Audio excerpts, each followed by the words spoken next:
새벽 2시 인천공항에 착륙한 비행기에서 내린 가족이 있었어요. 4명 모두 눈물을 흘리고 있었죠. 우리가 해냈구나.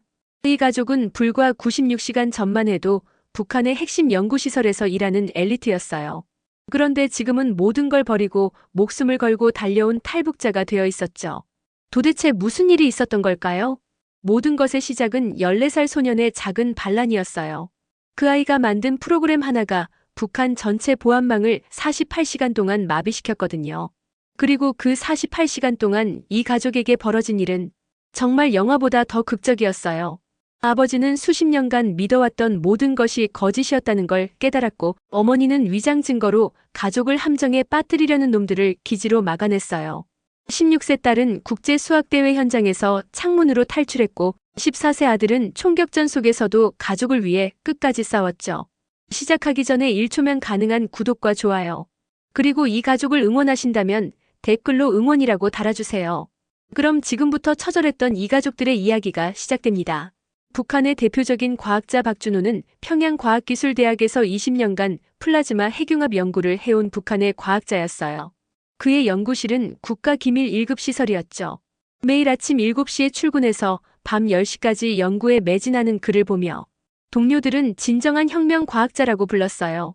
그런 그에게 2024년 3월 생애 첫 해외 출장 기회가 왔어요. 베이징에서 열리는 국제 플라즈마 물리학회에 북한 대표단으로 참석하게 된 거였어요. 출발 전날 밤 아내 미정이는 설렘과 걱정이 뒤섞인 표정으로 말했어요. 여보, 조심해서 다녀와요. 아이들이 아빠 자랑스러워해요.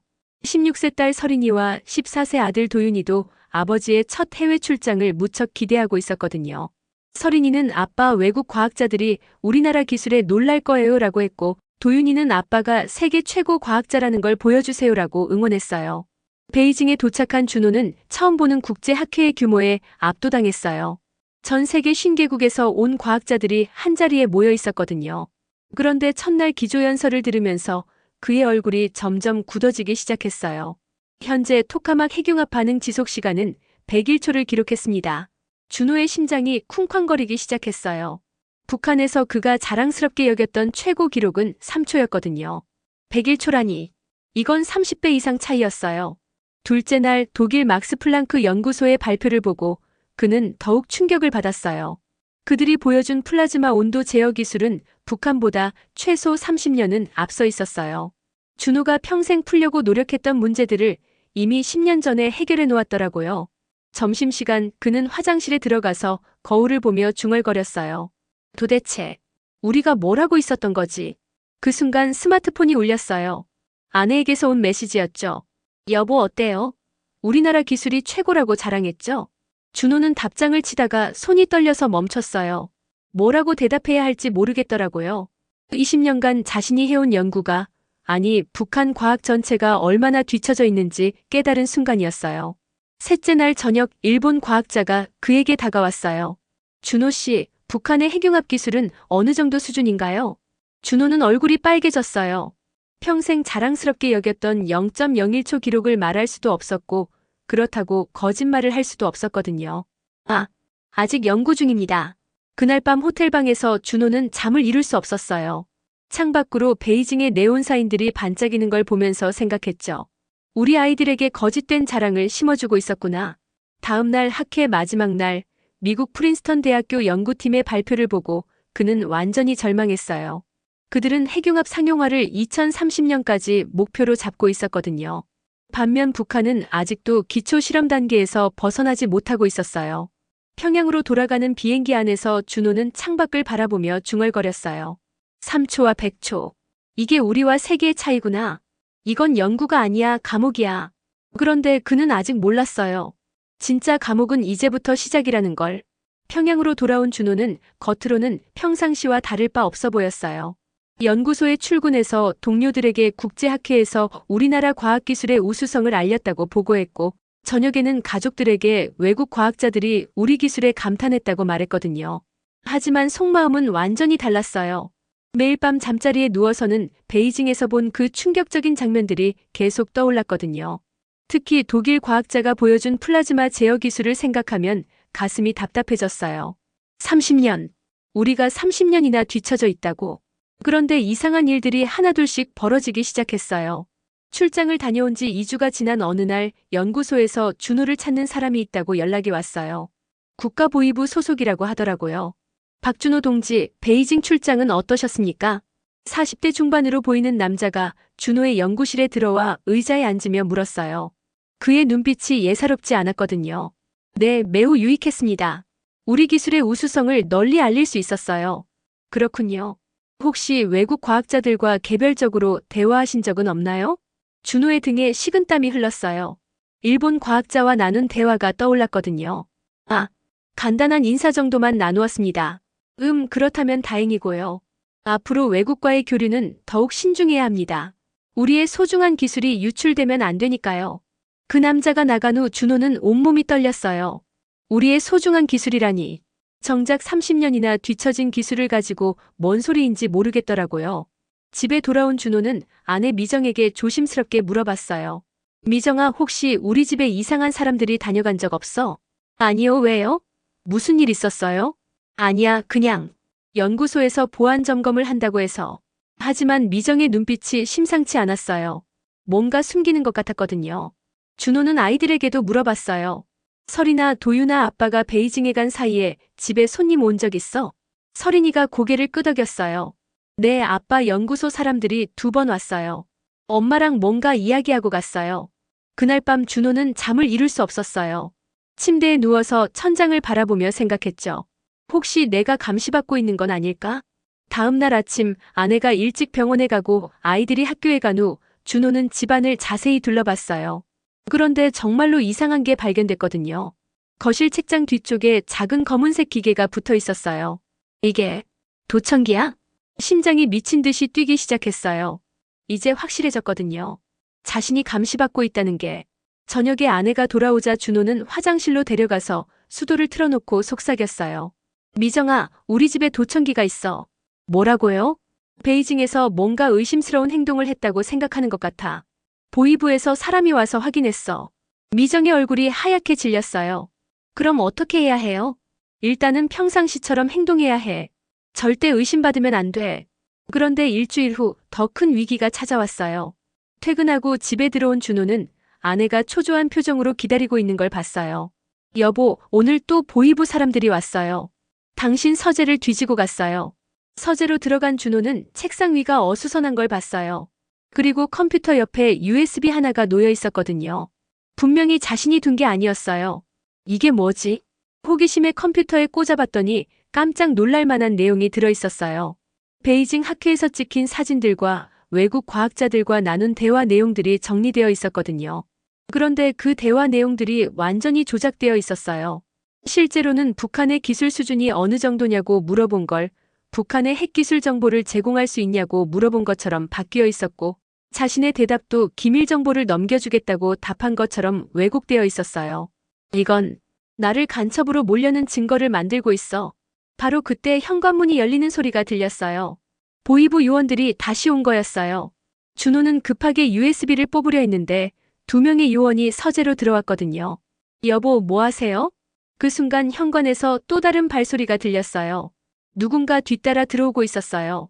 준호의 심장이 터질 것 같았거든요. 미정아, 이거 뭐야? 보위부 요원으로 보이는 2명이 서재로 들어왔어요. 그들의 눈빛이 책상 위 컴퓨터로 향했거든요. 바로 그때 미정이 침착하게 말했어요. 아, 그 USB 파일은 제 겁니다. 병원 환자 자료예요. 환자 자료요? 네, 집에서 연구하려고 가져온 건데 남편이 도와주고 있었어요. 미정이 USB를 뽑아서 자연스럽게 자기 가방에 넣었어요. 그리고 컴퓨터 화면에 의료 논문을 하나 띄웠거든요. 준비라도 한 듯이 완벽했어요. 그렇다면 확인해 볼까요? 요원이 USB를 달라고 했지만 미정이 단호하게 말했어요.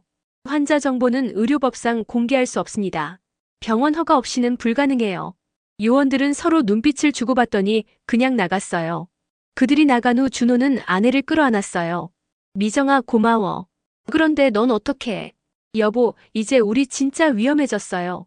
더 이상은 안 돼요. 그날 밤 요원들이 간 후 박준호 가족은 아무도 잠을 이룰 수 없었어요. 준호는 거실을 왔다 갔다 하며 생각에 잠겼고 미정은 부엌에서 차를 끓이며 불안해했거든요. 설인이와 도윤이도 방에서 뒤척이고 있었어요. 새벽 2시가 되자 준호가 가족들을 조용히 불렀어요. 다들 화장실로 와봐. 가족 4명이 좁은 화장실에 모였어요. 준호가 수도를 틀어놓고 작은 목소리로 말했어요. 우리 집 곳곳에 도청기가 있어. 앞으로는 중요한 이야기를 여기서만 해야 해. 미정의 얼굴이 창백해졌어요. 여보, 그럼 우리 어떻게 되는 거예요? 오늘 USB 사건을 보니까 확실해졌어. 그들이 나를 간첩으로 몰려고 하고 있어. 서린이가 떨리는 목소리로 물었어요. 아빠, 우리 정말 위험한 거예요? 준호는 딸의 손을 꽉 잡았어요. 설이나 아빠가 베이징에서 본 걸 이야기해줄게. 우리가 지금까지 믿고 살아온 모든 게 거짓이었어.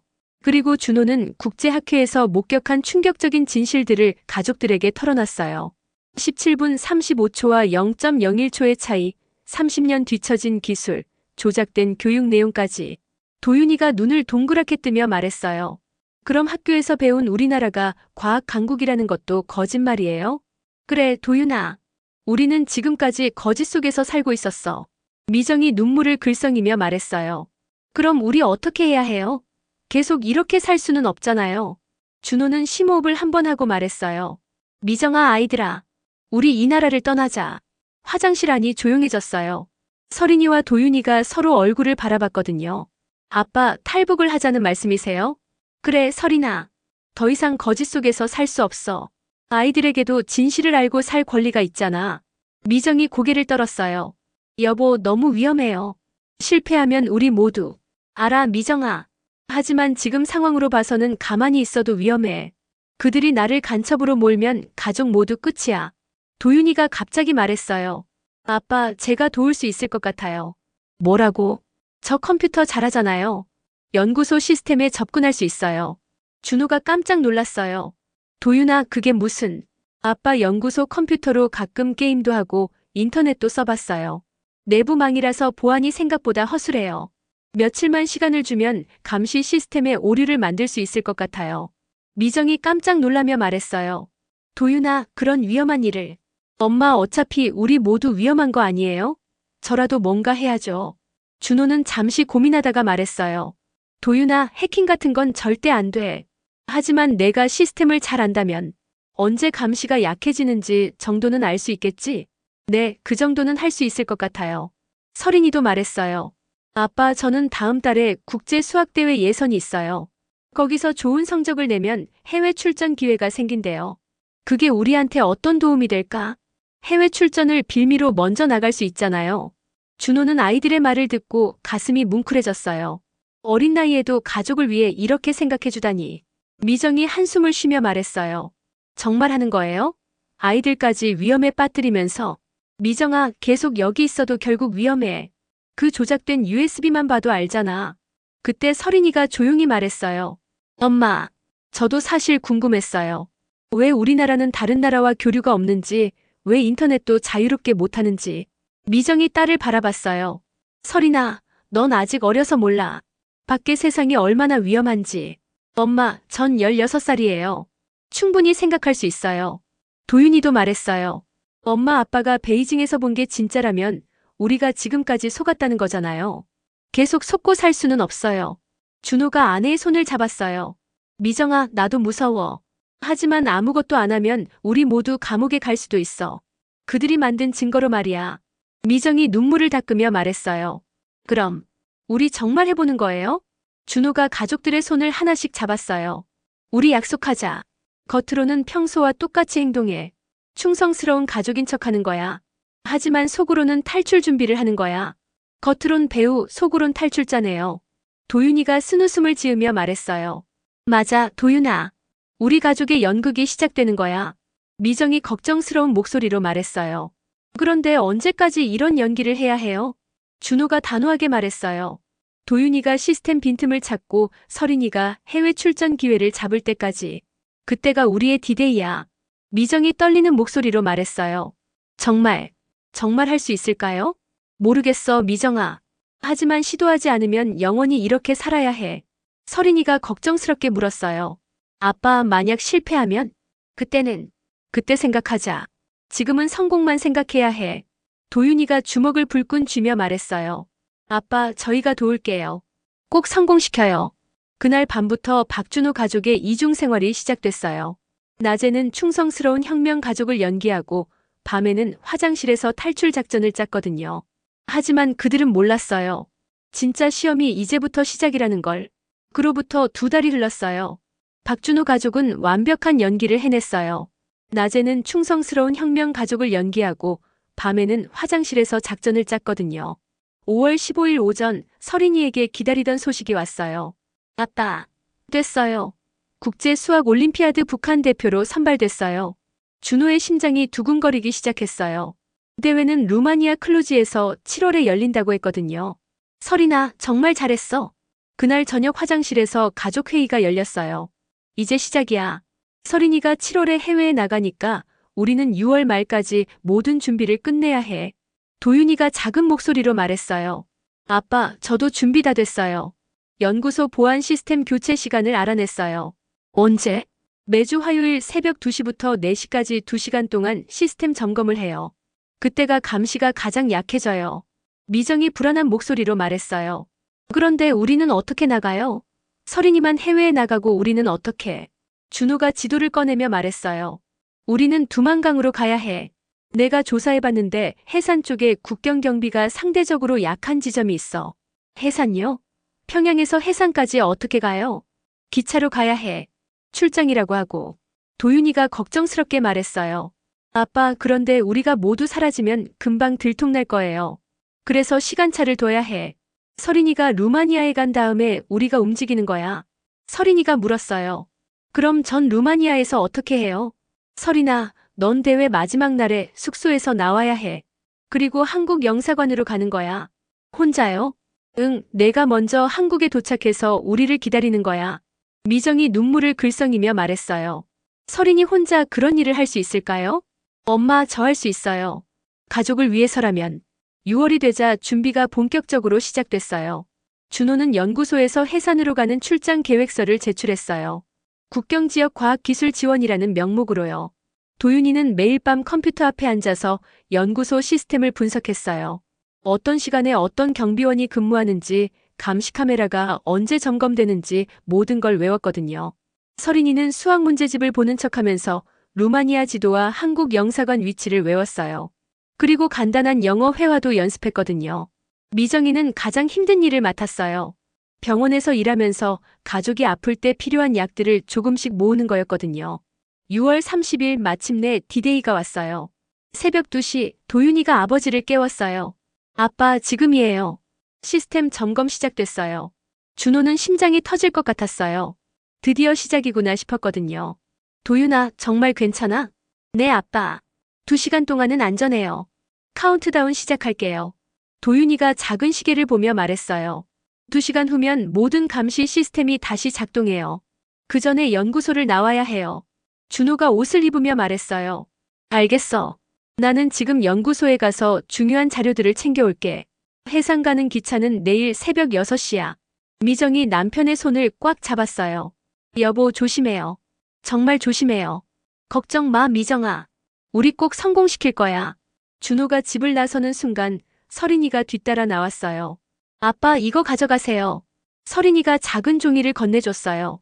거기에는 사랑해요, 아빠라고 적혀 있었거든요. 서린아, 아빠, 우리 꼭 다시 만나요. 루마니아에서 기다릴게요.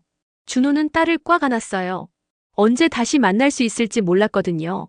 그때 도윤이가 창문에서 손을 흔들며 말했어요. 아빠, 카운트다운 시작했어요. 1시간 58분 남았어요. 준호는 마지막으로 가족들을 바라보고 집을 나섰어요.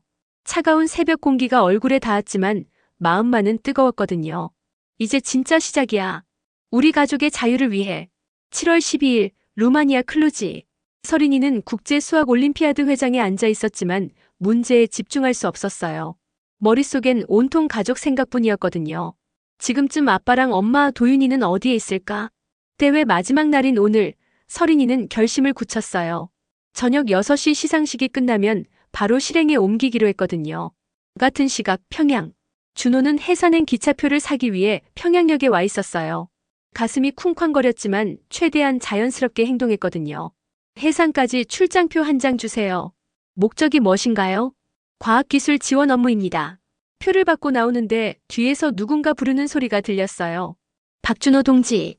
돌아보니 연구소 동료 김철수였어요. 준호의 등에 식은땀이 흘렀거든요. 아, 철수야. 여기서 뭐해? 나도 출장 가는데 자네는 어디로? 해산이야. 국경지역기술 지원. 혼자? 응, 단기 출장이야. 김철수가 이상한 눈빛으로 쳐다봤어요. 요새 자네 좀 이상하더군. 베이징 다녀온 후로. 준호의 심장이 멈출 뻔했어요. 뭐가 이상해? 아니야, 그냥. 조심해서 다녀와. 김철수가 사라진 후 준호는 화장실로 달려가서 심호흡을 했어요. 들킬 뻔했네. 조심해야 돼. 7월 12일 저녁 루마니아. 서린이는 시상식이 끝나자마자 화장실로 향했어요. 거기서 옷을 갈아입고 가방에 미리 준비해둔 한국 영사관 주소를 확인했거든요. 부카레스트까지 기차로 3시간. 할 수 있어. 호텔 뒷문으로 나온 서린이는 택시를 잡았어요. 기차역으로 가주세요. 게러디노드? 부격으로? 예스, 플리즈. 서린이의 손이 떨리고 있었지만 목소리만은 침착했어요. 같은 시각 해산. 준호는 밤기차를 타고 해산에 도착했어요. 새벽 4시 기차에서 내리니 차가운 바람이 얼굴을 스쳤거든요. 드디어 왔구나. 숙소에 짐을 풀고 나서 준호는 두만강 근처를 둘러봤어요. 미리 조사해둔 지점을 찾아야 했거든요. 여기가 그 지점인가? 강폭이 가장 좁고 중국 쪽에 민가가 있는 곳이었어요. 하지만 북한 경비초소도 500m 거리에 있었거든요. 7월 13일 새벽 부카레스트. 서린이는 밤새 기차를 타고 부카레스트에 도착했어요. 역에서 나와서 한국 영사관 주소를 확인했거든요. 스트라더 에이비에이터 POPITEANU 12번지. 택시를 타고 20분을 가니 태극기가 걸린 건물이 보였어요. 서린이의 눈에 눈물이 고였거든요. 드디어 왔어. 하지만 아직 문이 열리지 않았어요. 오전 9시까지 기다려야 했거든요. 같은 시각 평양. 미정과 도윤이는 집에서 초조하게 기다리고 있었어요. 엄마 아빠는 언제 연락 오실까요? 곧 올 거야, 도윤아. 우리도 준비해야 해. 미정은 가방에 약품들과 옷가지를 챙기고 있었어요. 오늘 밤이 그들의 차례였거든요. 저녁 8시 준호에게서 전화가 왔어요. 미정아, 나야. 내일 새벽에 시작한다. 알겠어요. 우리도 준비됐어요. 도윤이는? 걱정 마세요. 아이가 너무 용감해요. 서린이 소식은? 아직. 그때 도윤이가 컴퓨터 앞에서 소리쳤어요. 엄마, 누나 소식이에요. 해외 뉴스 사이트에 작은 기사가 하나 올라와 있었어요. 북한 수학 천재 소녀 루마니아서 실종이라는 제목이었거든요. 성공했어요. 누나가 해냈어요. 미정의 눈에서 눈물이 흘렀어요. 기쁨과 걱정이 동시에 밀려왔거든요. 7월 14일 새벽 2시 해산. 준호는 두만강가에 도착했어요. 어둠 속에서 강물 소리만 들렸거든요. 이제 정말이야. 같은 시각 평양에서는 미정과 도윤이가 집을 나서고 있었어요. 엄마 무섭지 않아요? 무서워, 도윤아. 하지만 우리 가족을 위해서는 뭐든 할 수 있어. 그들은 평양역으로 향했어요. 새벽 기차를 타고 해산으로 가야 했거든요. 부카레스트 한국 영사관에서는 서린이가 간절한 표정으로 말하고 있었어요. 플리즈 헬프 미터 이. 아이 어미터 프로미터 노스 코리어. 마이 FA 미터 ILY. 영사관 직원이 놀란 표정으로 서린이를 바라봤어요. 북한에서 왔다고요? 네, 제 가족이 지금 탈출하고 있어요. 도와주세요. 그 순간 3곳에서 동시에 벌어지고 있는 이 위험한 모험에는 아무도 예상하지 못한 위기가 기다리고 있었어요. 7월 14일 새벽 3시 해산 두만강가. 준호는 강가에 숨어서 중국 쪽 신호를 기다리고 있었어요. 브로커가 약속한 손전등 신호가 보이면 강을 건너기로 했거든요. 그런데 30분이 지나도 신호가 오지 않았어요. 뭔가 잘못됐나? 바로 그때 뒤에서 발소리가 들렸어요. 준호의 심장이 멈출 뻔했거든요. 누구냐? 북한 경비대였어요. 3명이 손전등을 비추며 다가오고 있었거든요. 아, 저는 평양에서 온 박준호입니다. 과학기술 지원 업무로. 새벽에 여기서 뭐하고 있어? 산책을 하다가. 고향이 함경도라서 강이 그리워서. 경비대장이 의심스러운 눈빛으로 쳐다봤어요. 신분증 내놔. 준호가 신분증을 건네는 순간 중국 쪽에서 손전등 신호가 깜빡였어요. 경비대들도 그걸 봤거든요. 저기 뭔가 있다. 밀수업자들이야. 경비대들이 강 쪽으로 달려갔어요. 준호는 이 기회를 놓칠 수 없었거든요. 지금이야. 준호는 조용히 강으로 뛰어들었어요. 7월이었지만 강물은 차가웠거든요. 같은 시각 평양에서 해산으로 가는 기차 안. 미정과 도윤이가 좌석에 앉아 있었어요. 다른 승객들은 모두 잠들어 있었거든요. 엄마 아빠는 괜찮을까요? 괜찮을 거야, 도윤아. 아빠는 강한 분이야. 그런데 도윤이의 얼굴이 갑자기 하얗게 질렸어요. 엄마, 저기 봐요. 기차 복도 끝에서 보이부 요원 2명이 승객들을 확인하며 다가오고 있었거든요. 승차권과 신분증 확인합니다. 미정의 손이 떨리기 시작했어요. 그들이 자신들을 찾고 있다는 걸 직감했거든요. 도윤아, 화장실로 가자. 지금요? 응, 지금.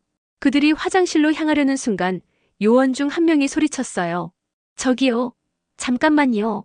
미정과 도윤이가 멈춰 섰어요. 심장이 터질 것 같았거든요. 화장실이 고장났습니다. 다음 칸으로 가세요. 아, 네, 감사합니다. 가까스로 위기를 넘긴 그들은 다음 칸 화장실에 숨었어요. 엄마, 우리 들킨 것 같아요. 아직은 아닌 것 같아. 하지만 조심해야 해. 그때 기차가 갑자기 서기 시작했어요. 승객 여러분, 임시 정차합니다. 보안 검색이 있겠습니다. 미정의 얼굴이 하얗게 질렸어요. 이제 정말 위험해졌거든요. 같은 시각, 두만강 중간 지점. 준호는 강 중간쯤에서 힘들어하고 있었어요. 물살이 생각보다 세서 떠내려가고 있었거든요. 안 돼. 여기서 포기할 수는 없어. 그때 총소리가 들렸어요. 북한 경비대가 그를 발견한 거였어요. 탈북자다. 사격 개시. 총알이 물 위로 날아왔어요. 준호는 물속으로 잠수했거든요. 살아야 해. 가족을 위해서. 중국 쪽에서도 사람들이 나타났어요. 브로커들이었거든요. 빨리. 이쪽으로. 한 명이 밧줄을 던져줬어요. 준호는 마지막 힘을 다해 밧줄을 잡았거든요. 기차 안. 보이부 요원들이 각 칸을 샅샅이 뒤지고 있었어요. 미정과 도윤이가 숨어있는 화장실도 곧 검색될 상황이었거든요. 엄마 어떻게 해요? 도윤아, 내가 말했잖아. 시스템에 대해서 잘 안다고. 무슨 말씀이세요? 기차에도 전기 시스템이 있을 거야. 정전을 만들 수 있어? 도윤이의 눈이 반짝였어요. 할 수 있을 것 같아요. 도윤이는 화장실 천장을 열고 전선들을 살펴봤어요. 어릴 때부터 전자제품을 뜯어보길 좋아했던 게 도움이 됐거든요. 이거랑 이거를. 찌직. 갑자기 기차 전체가 정전됐어요. 승객들이 소란스러워하기 시작했거든요. 뭐야, 왜 전기가 나갔어? 비상등도 안 켜져. 혼란 속에서 미정과 도윤이는 조용히 화장실을 나왔어요. 어둠 속에서 다른 칸으로 이동했거든요. 도윤아, 잘했어. 엄마, 그런데 이제 어떻게 해요? 해산에 도착하면 또 검문이 있을 거예요. 미정이 생각에 잠겼어요. 그때 차창 밖으로 간이역이 보였거든요. 도윤아, 여기서 내리자. 여기요? 응, 계획을 바꿔야 해. 도보로 가는 거야. 두만강, 중국 쪽. 준호는 가까스로 중국 땅에 발을 디뎠어요.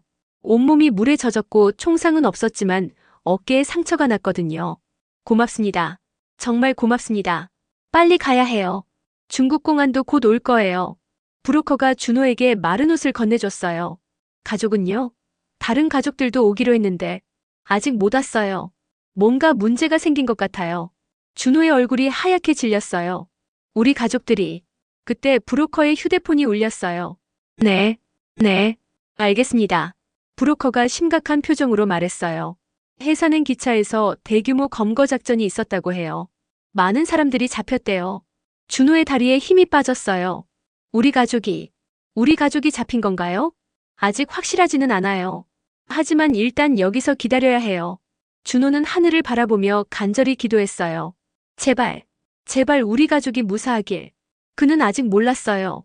14세 아들이 그 순간에도 엄마와 함께 목숨을 걸고 달리고 있다는 걸. 7월 15일 새벽 5시 중국 훈춘시 외곽. 준호는 브로커 집에서 초조하게 기다리고 있었어요. 밤새 한숨도 못 잤거든요. 가족들 생각에 미칠 것 같았어요. 아직도 소식이 없나요? 죄송해요. 북한 쪽이 완전히 봉쇄됐어요. 연락이 안 돼요. 그때 문 밖에서 발소리가 들렸어요. 준호의 심장이 쿵쾅거리기 시작했거든요. 문이 열리면서 나타난 건 미정과 도윤이었어요. 미정아, 도윤아. 준호가 달려가서 가족을 끌어안았어요. 세 사람 모두 눈물을 흘렸거든요. 여보, 정말 무사해서 다행이에요. 엄마 아빠가 총 맞은 줄 알았어요. 도윤이가 아버지의 어깨에 상처를 보며 걱정했어요. 아빠 다쳤어요? 괜찮아, 도윤아. 너희가 무사한 게 더 중요해. 그런데 어떻게 여기까지 온 거야? 미정이 지친 목소리로 말했어요. 도윤이가 기차를 정전시켰어요. 그래서 혼란을 틈타 중간에 내렸죠. 정전을? 네, 아빠. 전선 2개만 건드렸는데 기차 전체가 멈췄어요. 준호가 아들을 자랑스럽게 바라봤어요. 그래서 어떻게 여기까지? 밤새 걸었어요. 산길로. 중간에 경비대들을 몇 번 피했고요. 브로커가 말했어요. 정말 대단하네요. 하지만 이제 진짜 위험해졌어요. 북한에서 대대적인 수색 작전을 벌이고 있어요. 그럼 빨리 여기서 나가야겠네요. 네, 선양까지 가셔야 해요. 거기 한국 영사관이 있거든요. 그런데 브로커가 심각한 표정으로 말했어요. 그런데 문제가 있어요. 무슨 문제요? 짧은 소식이요. 루마니아에서 실종됐다고 하는데 준호의 얼굴이 하얗게 질렸어요. 서린이가 한국 정부가 찾고 있다고 해요. 하지만 아직 소식이. 미정이 주저앉으며 울기 시작했어요. 우리 서린이가, 우리 딸이. 그때 브로커의 전화가 울렸어요. 네, 정말이요? 확실해요? 브로커가 화난 표정으로 말했어요. 서린이 양이 무사해요. 한국 영사관에 들어갔대요. 정말이요? 네. 지금 한국으로 가는 비행기를 기다리고 있다고 해요. 가족들이 서로 껴안으며 기뻐했어요. 하지만 기쁨도 잠시. 브로커가 다시 심각하게 말했어요. 그런데 북한에서 국제적인 압박을 넣고 있어요. 딸분을 다시 보내라고 요구하고 있대요. 뭐라고요? 시간이 많지 않아요. 서린이 양이 한국에 도착하기 전에 여러분도 영사관에 들어가야 해요. 준호가 결심한 표정으로 말했어요. 그럼 지금 당장 선양으로 가야겠네요. 네, 하지만 길이 험할 거예요. 중국 공안들도 수색 중이거든요. 7월 15일 오후 2시 선양으로 가는 길. 낡은 트럭 짐칸에 숨어서 가는 길이었어요. 덜컹거리는 트럭 때문에 온몸이 아팠지만 참을 수밖에 없었거든요. 여보, 정말 서린이가 무사할까요? 무사할 거야, 미정아. 우리 딸 강하잖아. 도윤이가 말했어요. 누나는 저보다 훨씬 똑똑해요. 꼭 잘해낼 거예요.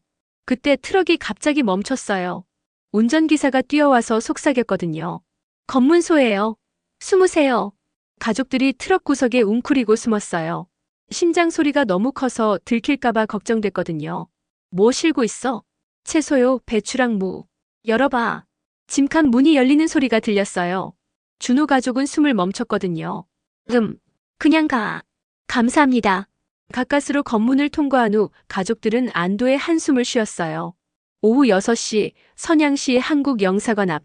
드디어 태극기가 걸린 건물이 보였어요. 준호의 눈에 눈물이 맺혔거든요. 저기가 우리의 희망이야. 하지만 영사관 주변에는 중국 공안들이 지키고 있었어요.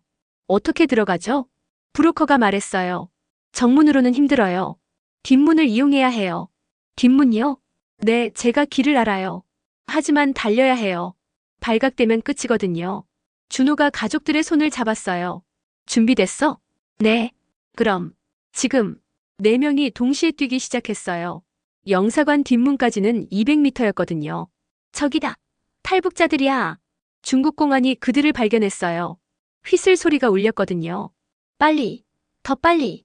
도윤이가 넘어졌어요. 준호가 아들을 번쩍 들어 올렸거든요. 포기하지 마. 조금만 더.